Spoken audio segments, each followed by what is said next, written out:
Imagine you are in a cramped submarine. All around you, there is only a dark sea of darkness. The deeper you dive, the quieter everything becomes. 3.8 kilometers below sea level, you are heading to the wreck of the Titanic. Sounds exciting, right? But suddenly your submarine's propeller jams. The joystick used to control it doesn't work. Now, try to imagine. Above your head, there is 3.8 kilometers of pressing sea air. The pressure is 400 times greater than at the surface. If there was even a small leak, your submarine would explode, or rather, implosion, burst inwards due to the intense pressure. Scary? Yes, really? But this is not a fictional story. This incident really happened in 2023. OceanGate's Titan submarine lost contact in the depths of the sea, allegedly exploding before it could see the wreck of the Titanic. So, how could a horrific incident like this happen? Let's discuss it together on the Boom Hi-Fi channel.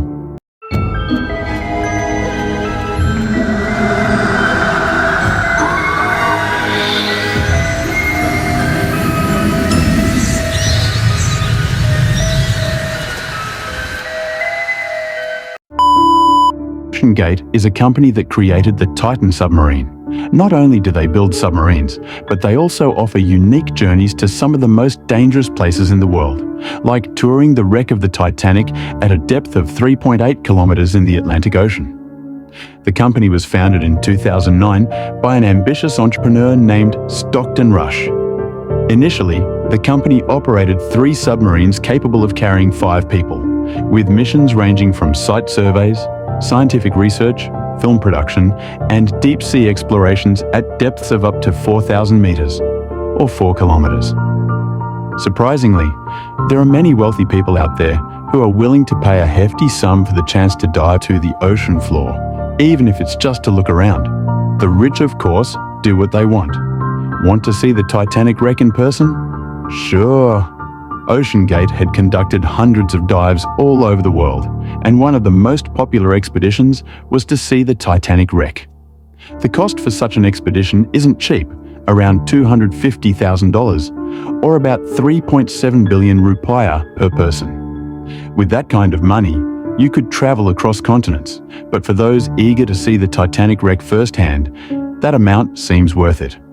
However, the safety of the submarine didn't match the high price, and there was always a significant risk of things going wrong at such depths. Before this tragedy, many had already criticized the Titan submarine for being unsafe. Let's break it down. First, Titan was made from carbon fiber, which is lighter, yes, but it's not capable of withstanding the immense pressure found at 4 kilometers deep. In comparison, the pressure at 3.8 kilometers is 400 times that of the atmosphere. Conventional submarines typically use steel or titanium with multiple layers because those materials can better withstand deep-sea pressure. Many submarines aren't even allowed to dive deeper than 1 kilometer. Yet, here we have a carbon fiber sub attempting to reach 3.8 kilometers deep. Second, the Titan submarine was never tested by external parties. OceanGate only tested it internally, declaring it safe on their own. When external tests were suggested, the company declined. This made the public doubt its safety. Third, the Titan's navigation and communication systems were quite limited.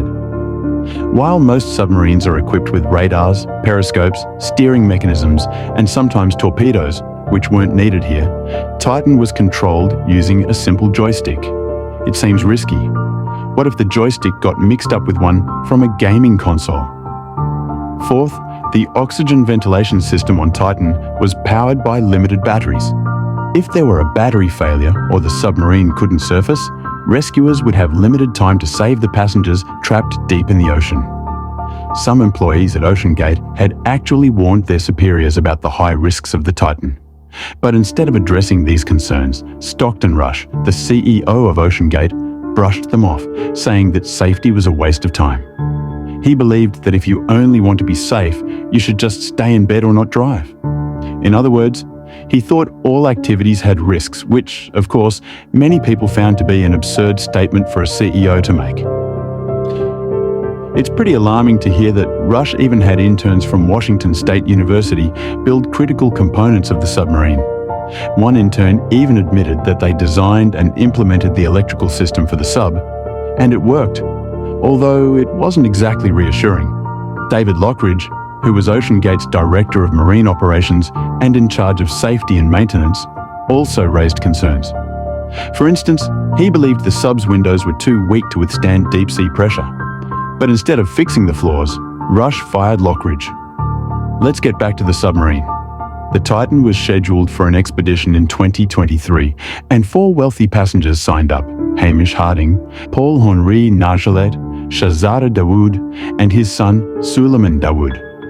All of them were influential and wealthy individuals. For example, Hamish Harding was a British billionaire and the director of Action Aviation, a private jet company. He had a passion for exploration, having already travelled to the deepest part of the ocean in Challenger Deep and even gone to space with Blue Origin, Jeff Bezos' space venture. Now, on June 18, 2023, the expedition started. Everything seemed to be going smoothly as the Titan descended into the ocean. However, contact with the sub was lost about an hour and 45 minutes into the dive. Despite extensive search efforts over the following days, the submarine was never found alive. Eventually, debris from the Titan was discovered near the Titanic wreck, confirming that the sub had suffered a catastrophic implosion. All passengers on board were tragically lost. This disaster shook the world, especially because the people involved were high profile. It sparked outrage and criticism toward the OceanGate for its lack of proper safety measures. Many in the deep-sea exploration industry began calling for stricter regulations and oversight. Currently, there are no international laws regulating private companies like OceanGate in their deep-sea operations, which only added to the chaos after this tragedy. We share this story as a sobering reminder of the unpredictability of the ocean's depths. Even with modern technology, the ocean remains a largely untamable force, and we are only beginning to scratch the surface of its mysteries.